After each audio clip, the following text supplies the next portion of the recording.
Our top story on this special broadcast is from Bihar, and there's a war of words in the run-up to elections. Now, that's taken a new turn and a rather crass turn. Tejashwi Yadav is leader of opposition in the Bihar Assembly. He's also the RJD lead, or the top leader now. He stirred a massive controversy with his mutra jibe after sources in the Election Commission flagged illegal voters from Nepal, Bangladesh and Myanmar in the ongoing voter verification, insisting that Bangladeshis, people from Myanmar, people from Nepal, they will not be on the final electoral roll on the 30th of September. The BJP has hit right back, dubbing the Mahagathbandhan a Gali alliance, saying that this just shows not just his lack of education, but his level of knowledge of that alliance. We get you more in all the twists and turns in the battle for Bihar.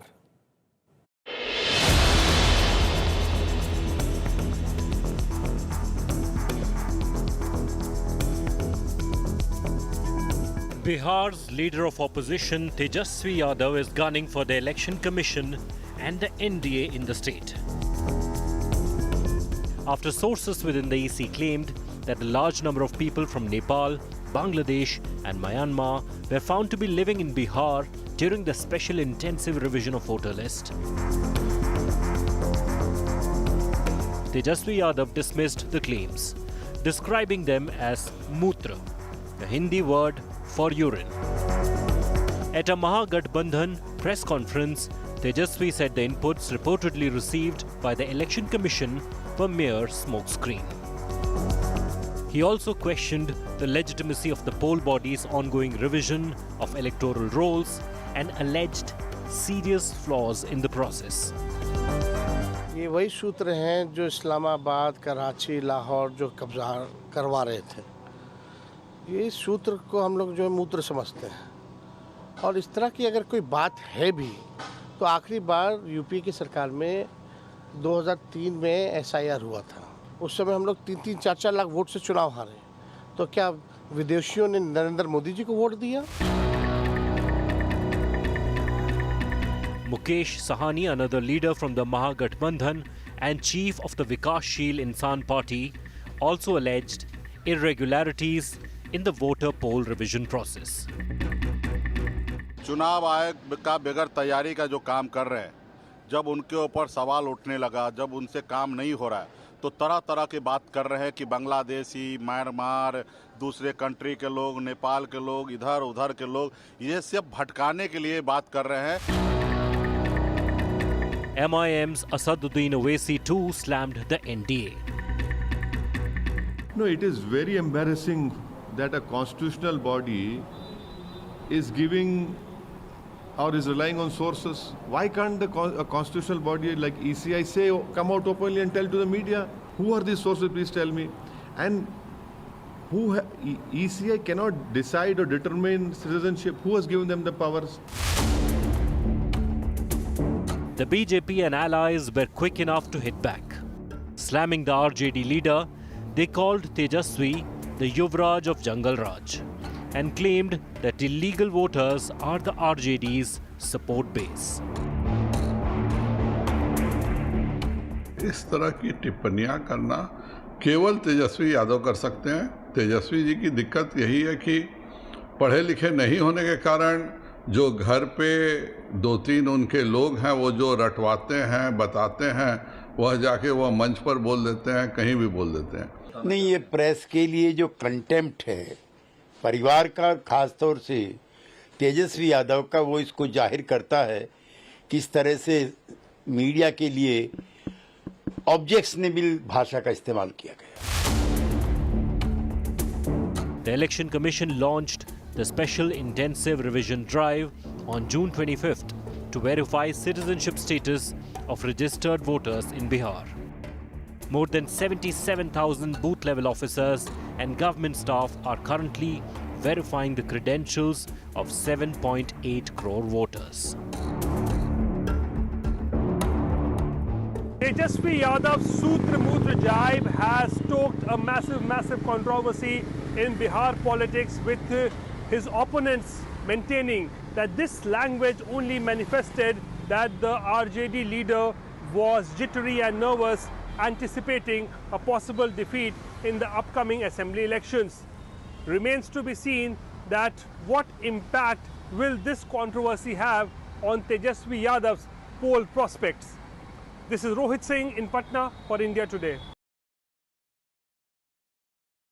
So this source-based information has triggered a massive political war in poll-bound Bihar. Sources in EC, I want to read out to what sources were quoted as saying. So they said a large number of people from Nepal, Bangladesh and Myanmar were found during house-to-house verification of the electoral roll.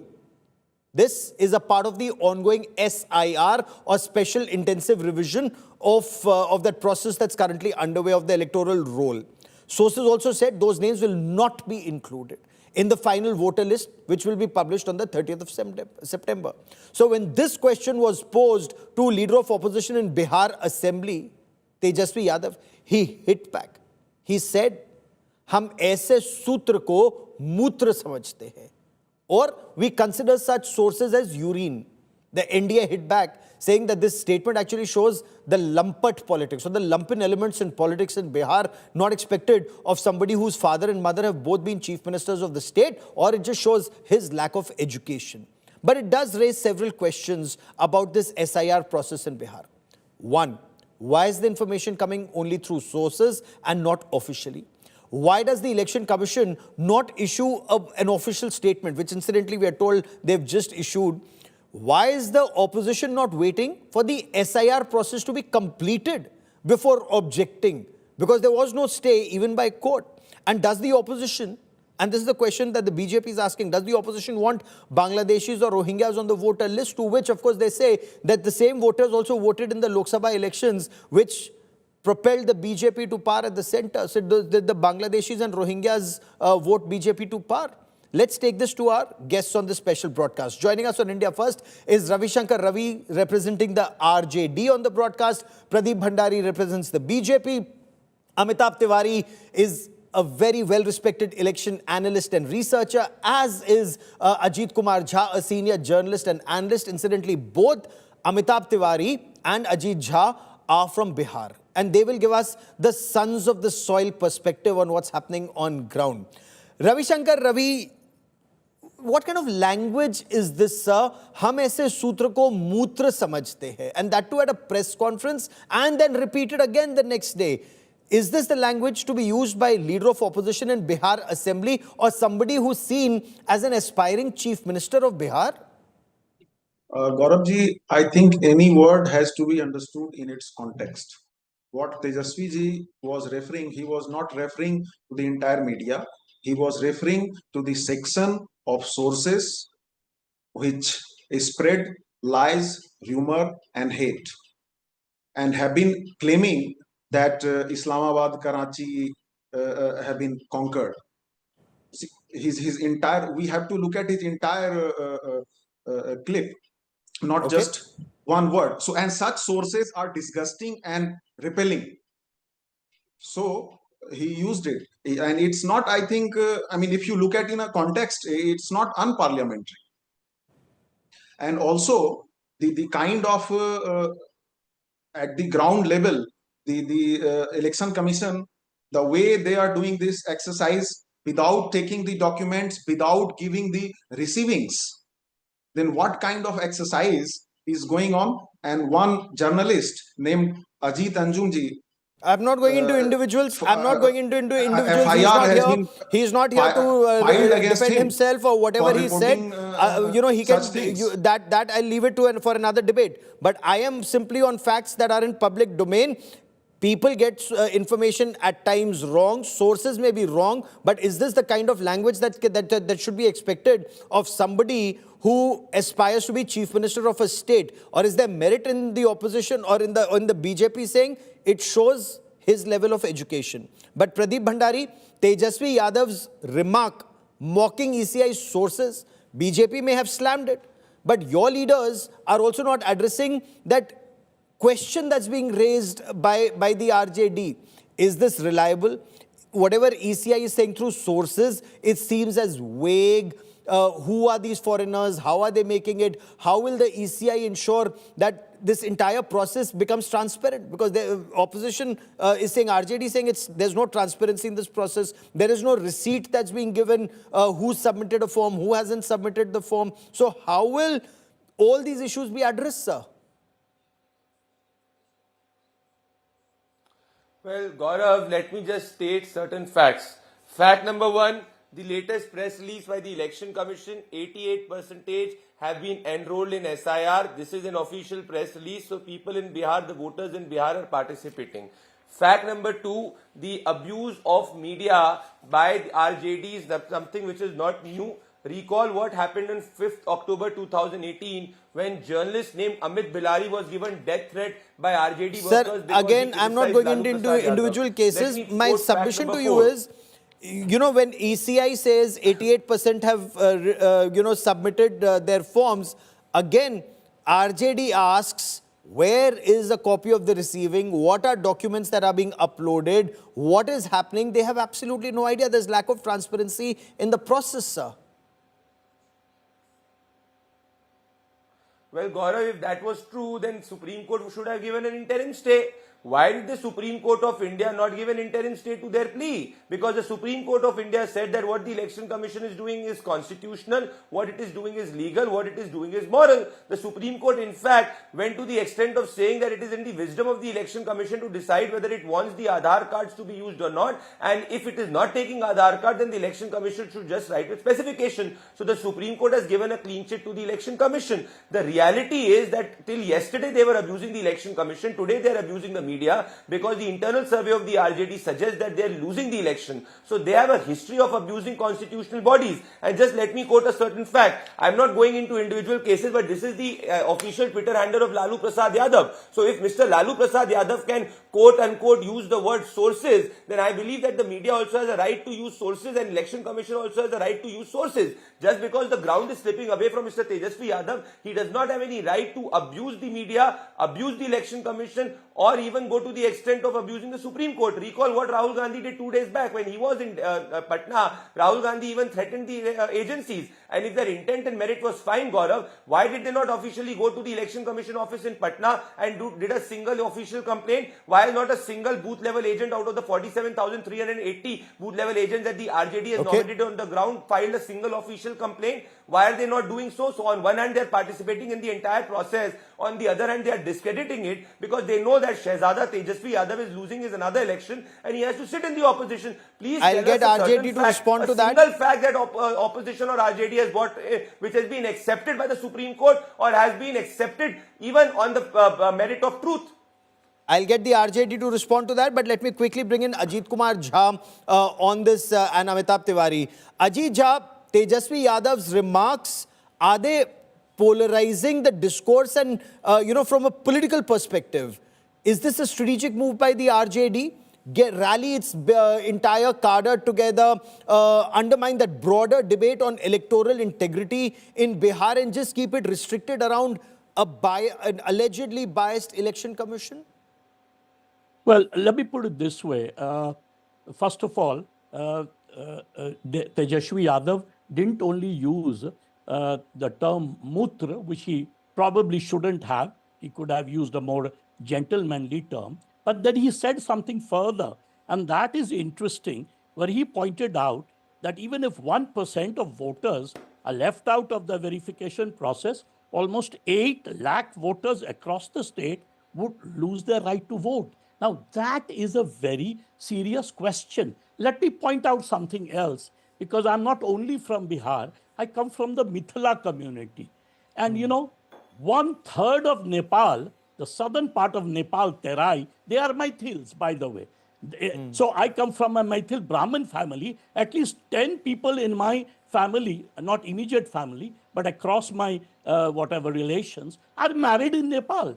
So, this whole nonsense of who is a foreigner and who is not. The wife, when the wife gets married, she ends up getting a double citizenship. In India, she might have a different citizenship there. It's the other way around too. So what I'm saying is, if the ECI is immediately within minutes claiming that so much lack is illegal, they have found out, I would not trust that figure. Because this is Oh, a very interesting. porous border in Nepal, right? Yes. Now, Bangladesh and Rohingya is another question. But what I'm saying is, someone pointed out, and very rightly, the Supreme Court did say that the ECI can carry on their SIR, but they do not have the right to fix citizenship. deny. All they can do is give identity. So I think the EC, instead of using sources to make these claims that they have found this, they have found in 4 districts where Muslims dominate, that's also, by the way, an ecological fallacy. When you point out, for example, that Purnia or Katihar, which has Or a very Araria. large Muslim population, Araria in this case, when you point out those 4 districts and say 120%, 126%, the question is, who in that district has got a double card? Maybe it's the Okay. Hindus, maybe it's the Christians. So it's an ecological fallacy. So I think the Okay, ECI I will get, should so not be Pradeep wants to quoting respond to sources. that. Pradeep wants to respond to that, but let me bring in Amitabh Tiwari first, and then we'll take a round of response also. Amitabh Tiwari, in 2019, the Election Commission had informed the Parliament that there weren't significant cases of foreign nationals on the rolls, and they were talking about elections in 2016, 2017, and 2019. Election Commission told the Parliament that there were only 3 complaints in 2018, and none of those 3, none were from Bihar. They were from Bengal, Telangana, and Gujarat, 1 each. How do you see the ECI's 2025 claim of a large number of suspected foreign nationals ahead of 2025 elections, sir? Yeah, see, again, since ECI has not come out openly and officially on this, and this is source-based, I mean, we have to take it with a pinch of salt, of course. But of course, one of the ministers has said that there are 20 million illegal immigrants in the country, and assuming some of them have got enrolled in the voter list as well. See, the question is larger, and you've seen in the Operation Sindoor, when you covered Gaurav, that in this new age of social media, the means of communication have changed significantly. Once the India side started holding regular press briefings, the tide turned in our favor. Otherwise, previously, the global West was claiming that Pakistan perhaps had had an upper hand. So, in Very this interesting. sensitive issue True. and a 1 month period wherein 7.8 crore voters are being verified, I think it is very pertinent on the ECI to hold regular briefings or regular communication. What does it does is that it increases transparency, because that is one Absolutely. of the basic objectives also of the SIR. And if there are And that is why illegal Indian citizens, democracy is respected across the world. It's a transparent democracy. When elections are held, Pradeep Bhandari, before I bring in Ravi into this conversation once again, because it's such a transparent process, the whole world sees it. They trust it. Every 5 years, governments change depending on who the voter wants in power, or remain, as in the case of Narendra Modi for the past, 2 elections plus, as the voters may want. But Pradeep Bhandari, when BJP repeatedly raises this issue of saturation of Aadhaar that Ajit Jha also brought out, and especially 4 districts of Simanchal, Katihar, Araria, Purnia, and Kishanganj, this oversaturation of Aadhaar in Simanchal. Now, what does this indicate? The opposition says it's document fraud under the BJP government. Your government, how did it permit these loopholes, either in border security? How did these Bangladeshis come in and get voter ID card? How did these Myanmaris or the Rohingyas come in? Okay, Nepal is a different story. But in these 2 instances, how do you counter this accusation that this SIR is actually a process to suppress opposition voters rather than address the issue of your government's failures, sir? Well, let me go step by step, Gaurav. On 3rd July 2025, this is your sister channel, Aaj Tak's news report, which says that 105% Aadhaar card in Kishanganj, 102% in Araria, 101% in Katihar, and 100.97% in Purnia. All of them are opposition MLAs. Is it a mere coincidence that wherever you have reported that Aadhaar card have seen oversaturation, all have an opposition MLA? Point number 1, it's a matter of investigation. Now let us go to point number 2. Now this SIR process has happened in the past and in 2003. In 2003, you saw a change in government. Now, if the argument is that there are removal of voters from the voter list, Telangana had removal of 22 lakh voters. Congress party won the Telangana election 2023. If the argument is about addition of voters, then Jharkhand saw an addition of 2,67,000 voters. It was won by the India Alliance. If the argument is about revision of voter rolls, Jammu and Kashmir had seen a revision of voter rolls after 3 years. You had an India Alliance government there. Please tell me, hypothetically, if there are 100 people in village and 80 people are registered and 20 genuine people are remaining, what will the booth level agents of the Bharatiya Janata Party, JDU and RJD do? They will obviously identify the genuine voters belonging to any of the parties and go to the booth level officer and get them registered. That is the basic objective of a booth level agent. RJD has appointed 47,000, we have appointed 57,000. Congress is not present on the booth. Can you please tell me one complaint by a booth level agent of the RJD in the past? I will take that to Ravi Shankar Ravi to respond. And last point. Transparency is there on the election commission, but please note, Gaurav, that it is a sub judice matter now, and the Supreme Court will be hearing the matter end of July, and the Supreme Court prima facie has not found any amount of iota of discredit or invalidation on the part of election commission. So the Supreme Court is the best judge rather than a press conference to take the intentions of the EC in this process correct or incorrect. Fair enough. Ravi Shankar Ravi, you want to respond? Have any of your booth level workers raised any objection to this? The BJP says you have 47,000 of them. Let also respond to BJP IT cell chief Amit Malviya writing, and I want to quote what he's written in as many words. Tejashwi Yadav द्वारा सार्वजनिक मंच से इतनी घटिया बात या भाषा का प्रयोग करना अत्यंत दुर्भाग्यपूर्ण है. इसका दोष नवी में फेल होना नहीं बल्कि सत्ता का घमंड है. जिनके माता पिता दोनों मुख्यमंत्री रह चुके हो उनसे शालीनता की अपेक्षा की जाती है. यह बिहार का दुर्भाग्य है कि ऐसे लोग आज भी सत्ता के गलियारों में प्रासंगिक बने हुए हैं. Respond to both the points sir. Gaurav, first of all, Aadhaar cards are not issued by the opposition MLAs. It is UI DAI agency which issues it, and oversaturation is not the concern of these areas only. It is in Noida, it is in Delhi and so many other places. My point is, I will come to what Amit Malviya ji has said. My point you have is, a proof. No, I am interjecting. Why Does he have a proof of oversaturation in yes, Noida? it was Please quote the reported proof. 3 days Do back. not- You also showed media reports. I am interrupting 3 days because ago, Noida NDTV belongs, reported has at RSP and 9 RMM. Please PM. quote.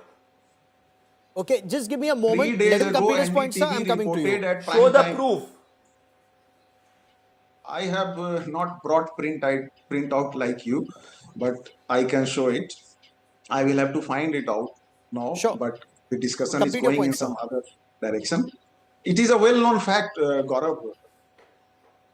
Now, what Amit Malviya ji is saying, as I said, it has to be understood in a context. The BJP leaders have been indulging in uttering derogatory languages even in election times, even in parliament, in election times, in violation of the code of conduct. But nobody discusses that.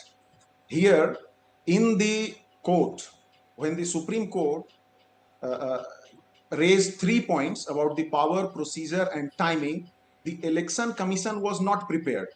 They took time to respond through counter affidavit and time was given.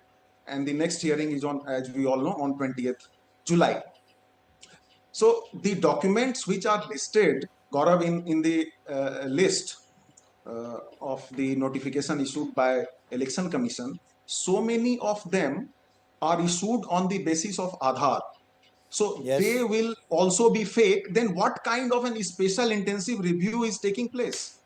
Okay. We will wait for that election commission. You're absolutely right on the account that we will have to 10 wait seconds. to see what the election commission responds on the 28th in its affidavit. But the point that has the RJD registered a single complaint against any malpractice as is alleged on TV debates, or has that been done? That point perhaps still needs to be answered. But okay, quick 30-second rejoinder, Pradeep Bhandari, before I bring in Amitabh and Ajit into this conversation.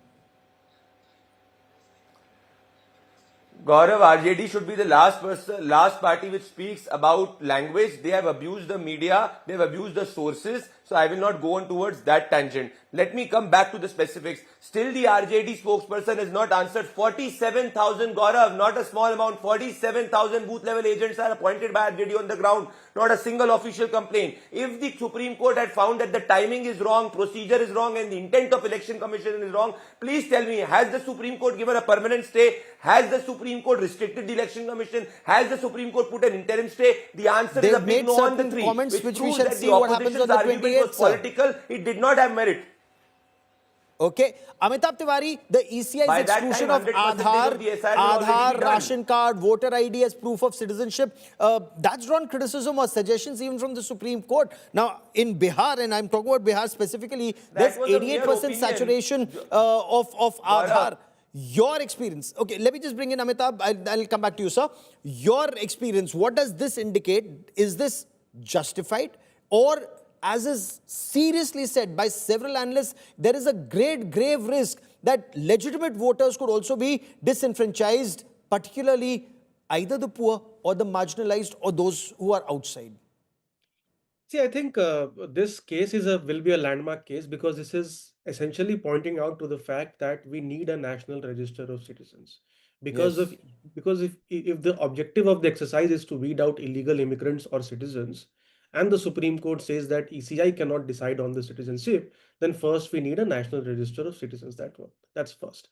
Second also is that this exercise also shows that currently we have very lax norms, loose norms while admitting new voters, and we are having perhaps stricter norms while doing a verification. We need to have tighter norms while enrolling new voters, because today if you have just an Aadhaar card, you can actually get enrolled as a new voter, because for citizenship you just need to declare that I am a citizen of India.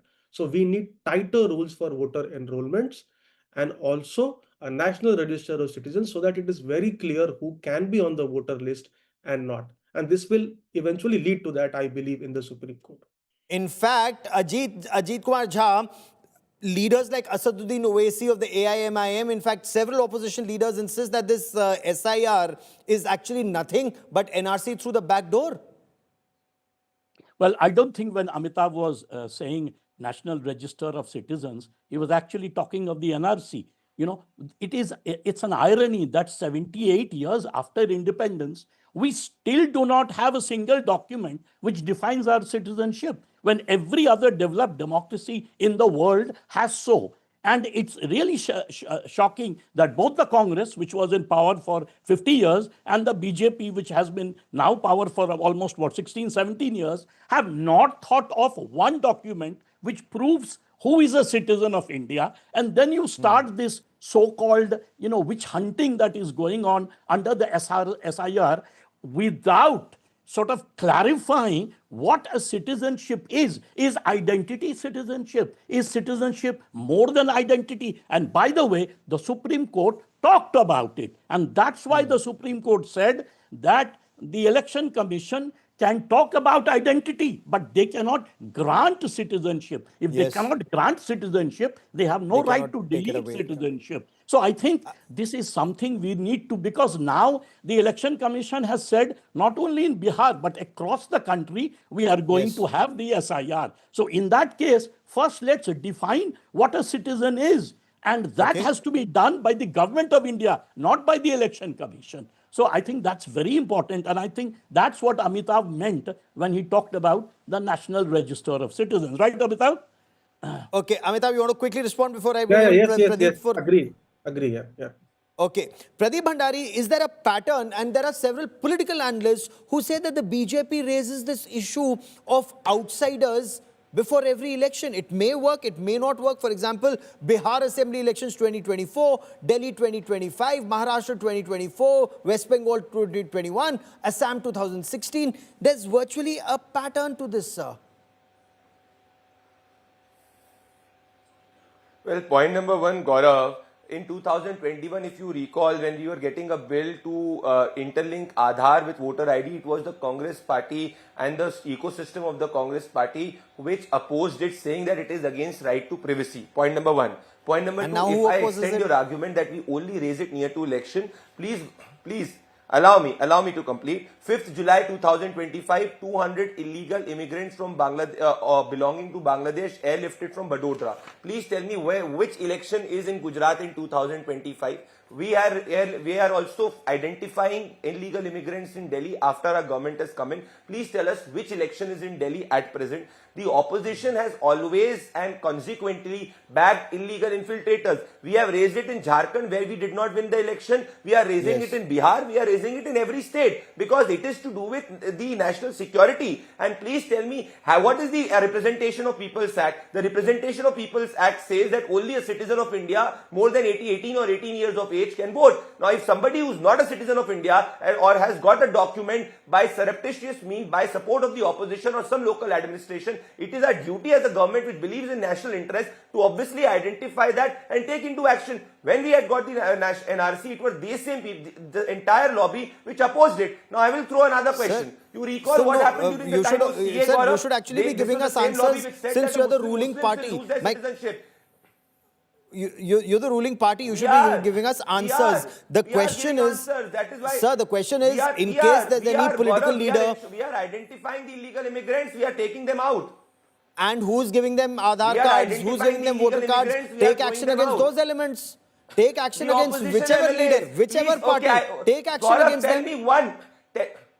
We are taking action. We are in Delhi also we acted. We are also acted. So who got them their Aadhaar card? Who got them Aadhaar card? What action has been taken? Okay, but let me also bring in Ravi Shankar Ravi for his closing comment, because the point that Pradeep Bhandari makes, and rightly so, Bengal, in Jharkhand, Bengal, it was Mamata Banerjee. Home Minister Amit Shah has given the statement in the parliament. Okay, in Ravi Shankar Ravi, in Jharkhand, the BJP lost despite raising the Ghuspetia issue. Why is the RJD worried if this is an issue being raised? And frankly, even as an Indian, everybody should ensure that Bangladeshis don't vote in Indian elections, Rohingyas don't vote in Indian elections. No, Gaurav, it has nothing to do with winning or losing an election. It is a constitutional issue. It is a legal right of voting on which we are fighting. We are fighting at the ground. We are making our volunteers work and make the people aware. Historically, were booth looters. We have done protest rallies. We are fighting in the courts. I just want to add one thing. When the Honorable Supreme Court judge, one of the judges, made an observation that even if a single legitimate voter is in danger of being disfranchised, then it is not going to be a level playing field. No, completely agree with that point. But even Bangladeshis and Rohingyas should not be permitted to vote, and there should be no cover fire given by anyone to Bangladeshis and Rohingyas to vote in Indian elections. That has to be equally clear. The way, Gaurav, the way this exercise is being conducted, the way documents are being taken, as I said, the documents on the basis of Aadhaar itself is fake, so those documents will also be fake. Then what kind of special exercise is this, and how can the intruders be excluded? So that is exactly what we'll wait and see what the Election Commission responds in the Supreme Court on the 28th of July, and we'll be tracking that story very closely. To all my guests, many thanks for joining me on this very crucial debate, an important debate, because what's happening in Bihar right now is a pilot project. If successful, it will be followed across the country to weed out outsiders, and they should not be voting in Indian elections. Those who are from either Bangladesh or Myanmar or any other country, only Indian citizens who have a right to vote should be voting in this.